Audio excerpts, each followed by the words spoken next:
La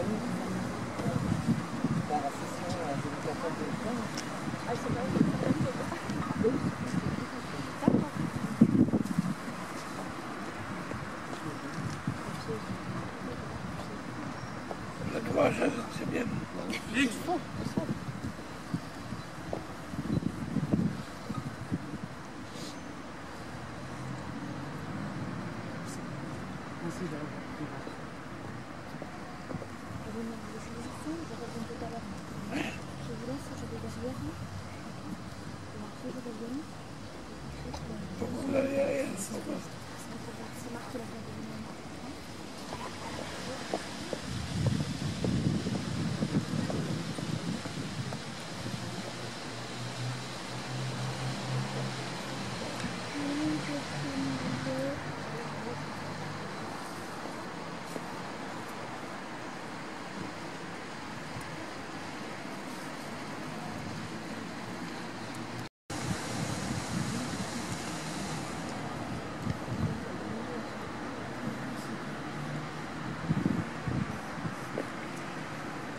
C'est au milieu du XVe siècle que le fanion apparaît. Décoré aux couleurs du régiment ou du chef, il sert au tracé des camps, aux alignements, au jalonnement, à la figuration conventionnelle des unités non présentes. Il n'avait qu'un rôle utilitaire. Ce n'est qu'au milieu du XIXe siècle que les capitaines des compagnies éprouvèrent le besoin d'avoir un emblème symbolisant leur unité. Dès lors, le fanion prenait un caractère symbolique très marqué. Rares étaient les compagnies qui, en 1939, n'avaient pas leur fanion. Aujourd'hui, votre fanion, celui que je vais vous confier dans quelques minutes, symbolise les valeurs de la marine que vos instructeurs vont s'efforcer de vous transmettre tout au long de cette année. Honneur, patrie, valeur et discipline. C'est autour de ce fanion et avec ses valeurs que la vie en équipage se développera dans votre groupe. Votre PMM et votre fanion portent le nom de Jean Moulin, figure phare de la résistance française lors de la Seconde Guerre mondiale et dont la biographie va vous être lue dans un instant. Soyez fiers de cet emblème.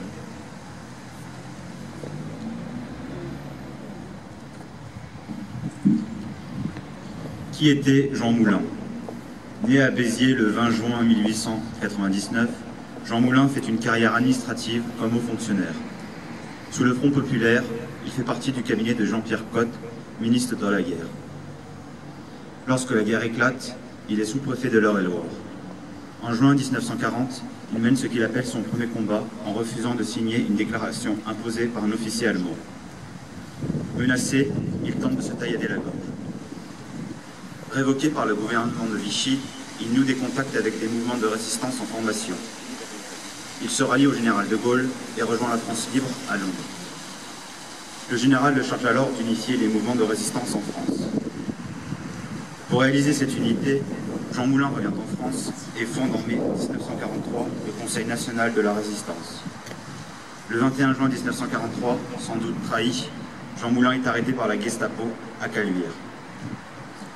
Torturé par Klaus Barbie, responsable de la Gestapo à Lyon, il meurt sans avoir parlé le 8 juillet 1943 lors de son transfert en Allemagne.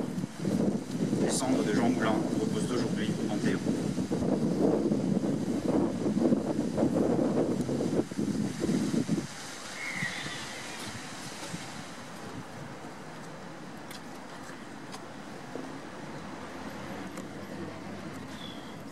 Présentez les ordres. Présentez. Ah.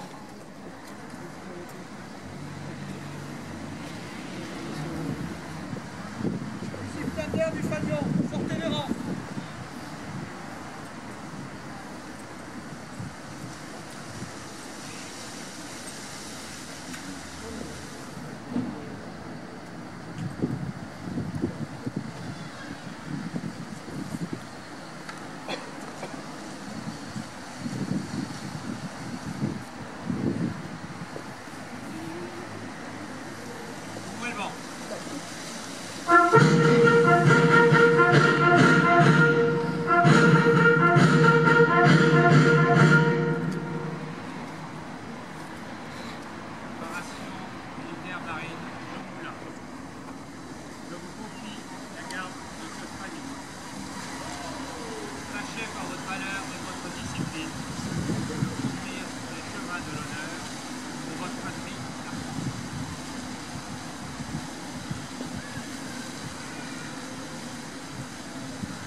Alors je ne vais pas être trop long, je vais essayer, parce qu'il ne fait pas très chaud. Et puis, mais rassurez-vous, je viens de Marseille, il faisait bien pire que ça à Marseille. Alors monsieur le maire, mesdames et messieurs les élus, mesdames et messieurs les autorités militaires, civiles, chers stagiaires, chers parents et amis des stagiaires, nous venons d'assister à cette cérémonie à la fois citoyenne et militaire, sobre et solennelle, de présentation du fanion de la préparation militaire marine Jean Moulin. Monsieur le maire, je connais votre attachement au monde de la défense, à la marine et même à l'aéronautique navale que vous parrainez au travers de la flottille 28F que j'ai moi-même commandée il y a quelques années. Donc j'étais un peu à l'initiative de ce parrainage au milieu des années 2000. Vous accueillez depuis quelques années la PMM avec beaucoup de générosité. Au final, tout ça, c'est des bonnes raisons pour moi de venir vous remercier chaleureusement pour votre soutien indéfectible. Cette cérémonie n'existerait pas si vous, jeunes gens, jeunes filles, n'étiez pas si nombreux et si enthousiastes pour venir découvrir le monde de la défense et de la marine nationale en particulier. Votre démarche est volontaire et est un acte citoyen qui est pour moi une preuve tangible de la prise en main de votre avenir. Merci et bravo pour cette détermination et cet engagement. Cette cérémonie n'aurait pas la chaleur et la convivialité nécessaires si vous, parents et amis, n'étiez venus soutenir, encourager et féliciter ces jeunes gens dans une phase importante de l'apprentissage de leur vie de citoyens. Merci de votre présence au sein de cette grande famille qu'est la marine. Enfin, cette cérémonie n'aurait pas pu se dérouler sans l'engagement des cadres et des instructeurs de la marine, de la préparation militaire marine, marins d'un jour et marins pour toujours. Ils marquent par leur dévouement auprès des jeunes, leur profond attachement à l'institution. Ils méritent d'être salués et remerciés. Chers amis, merci à tous d'être là pour applaudir l'effort entrepris par nos jeunes moussaillons qui n'ont pas hésité à consacrer leur temps libre à la marine nationale dans une société où l'engagement est parfois émoussé par de nombreuses sollicitations. Alors, jeunes gens, vous allez découvrir la vie en équipage, dont j'ai dit un mot tout à l'heure. C'est une notion dans laquelle il ne peut y avoir de maillon faible. Le maillon faible est contraire à la culture de la marine, qui reconnaît à chaque marin embarqué, du commandant au matelot, un rôle indispensable au bon fonctionnement du navire. Si un marin faiblit, tout sera fait pour l'encourager et lui redonner force et courage, car la survie du bâtiment en dépend. C'est pour chaque marin une affaire d'éthique, dont les règles s'incarnent à travers 4 mots gravés sur les pavois des navires: honneur, patrie, valeur et discipline. Je souhaite à chacun d'entre vous le courage et la détermination pour aller brillamment au terme de cette préparation militaire. J'espère que chacun y trouvera ou y confirmera un attachement et une passion pour la marine nationale, en tissant des liens solides avec l'institution et ceux qui la servent. Ces liens qui sont le fondement du lien entre une armée et la nation dont vous représentez l'avenir. Écoutez, apprenez de vos instructeurs, soyez dignes de l'uniforme que vous portez et soyez respectueux du fanion que je vous ai confié. Et cultivez sans cesse, ici et ailleurs, les principes de la marine: honneur, patrouille, valeur et discipline. Voilà, alors avant de terminer, monsieur le maire, je voulais vous...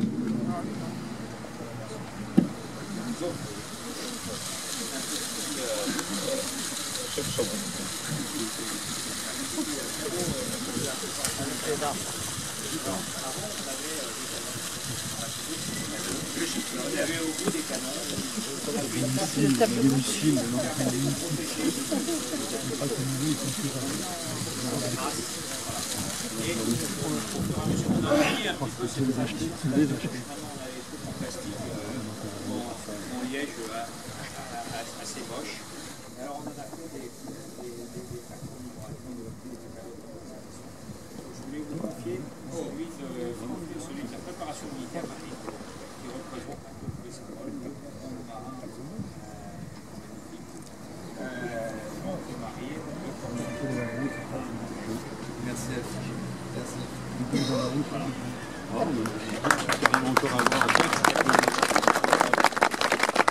Merci beaucoup. Et ce n'est pas une formule, il sera sur mon bureau. Il sera sur mon bureau pour plusieurs raisons.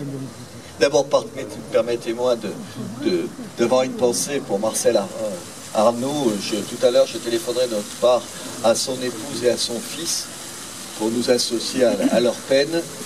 Et il a tellement fait ici pour le monde combattant qu'il n'y a pas un Biterrois qui est autour de moi qui ne se souviendra de lui avec émotion. Donc tout à l'heure, j'appellerai à la fois son épouse et son fils Francis pour leur dire un mot et je vous associerai à ce mot. Je pense que vous serez d'accord. La deuxième chose que je voulais vous dire, c'était vous dire que vous êtes chez vous ici. Vous l'avez dit, Béziers, dans son histoire, l'équipe municipale et son opposition, pareil, que je préside, le maire que je suis, est profondément attaché à l'armée française. Profondément attaché. Je crois qu'il faut l'être encore plus aujourd'hui que demain, peut-être qu'hier, pardon, peut-être parce qu'on oublie, ayant la chance de vivre dans un pays en paix, les conflits, on les a eus à l'extérieur de notre territoire, ici, métropolitain, on en oublie à quel point vous êtes indispensable, essentiel, pour protéger ce pays et pour la grandeur de ce pays. Pour la grandeur de ce pays, je le dis chaque fois que j'ai l'occasion de prendre la parole, j'insiste sur cet aspect-là, vous êtes ici chez vous, chaque fois que vous nous demanderez quelque chose, on répondra présent et ce sera oui, avant même que vous ayez à formuler une question, vous avez ma parole de ce côté-là. Le deuxième point, je voudrais m'adresser aux jeunes garçons et jeunes filles qui sont là, pour leur dire que vous avez une chance incroyable. Une chance incroyable d'être là en uniforme. Parce que dans un monde, vous y faisiez allusion, ou peut-être l'individualisme, le souci de soi, le souci que de soi, les modes, tout ça participe à faire disparaître un certain nombre de valeurs que vous incarnez aujourd'hui. Vous disiez, je reprends, l'honneur, la patrie, les valeurs et la discipline. Qui n'acquiesce pas aujourd'hui à ça, militaire ou pas militaire? L'honneur, on en a besoin tous les jours. Vous savez, des gens intelligents, j'en connais beaucoup, des gens courageux un peu moins, intelligents et courageux encore moins, intelligents et courageux et qui ont le sens de l'honneur encore moins. Vous êtes l'incarnation de ça, je voulais le dire. Et vous, si demain vous incarnez ça, vous aurez réussi votre vie. La patrie, je m'attache à dire de cérémonie en cérémonie que de temps en temps on pourrait avoir le sentiment qu'elle n'est pas la première de nos préoccupations. Or elle l'est. On est un immense pays avec une immense histoire. Vous avez la chance de l'incarner en uniforme comme ça, ne l'oubliez jamais. Les valeurs, j'essaye de les rappeler initiative après initiative. Les valeurs, nos enfants en ont besoin, il faut les rappeler à nos enfants. Et vous êtes des modèles aussi comme ça. La discipline, d'école en école, je rappelle que la première chose dont on a besoin, c'est de discipline. Avant de suppression de notes, on a plus besoin de discipline. Pardon de faire cette petite digression. Voilà, vous avez de la chance. Vous savez, dans la vie, il y a gagner de l'argent, oui, il y a réussir sa vie familiale et affective, bien sûr, et il y a donner du sens à sa vie. Là, ce que vous représentez, c'est ce sens-là que vous donnez à votre propre vie. Et en vous voyant, vous donnez du sens au nôtre. Je vous remercie de nous avoir associés à cette manifestation et j'espère y être souvent et encore plus souvent dans l'avenir. Merci à vous.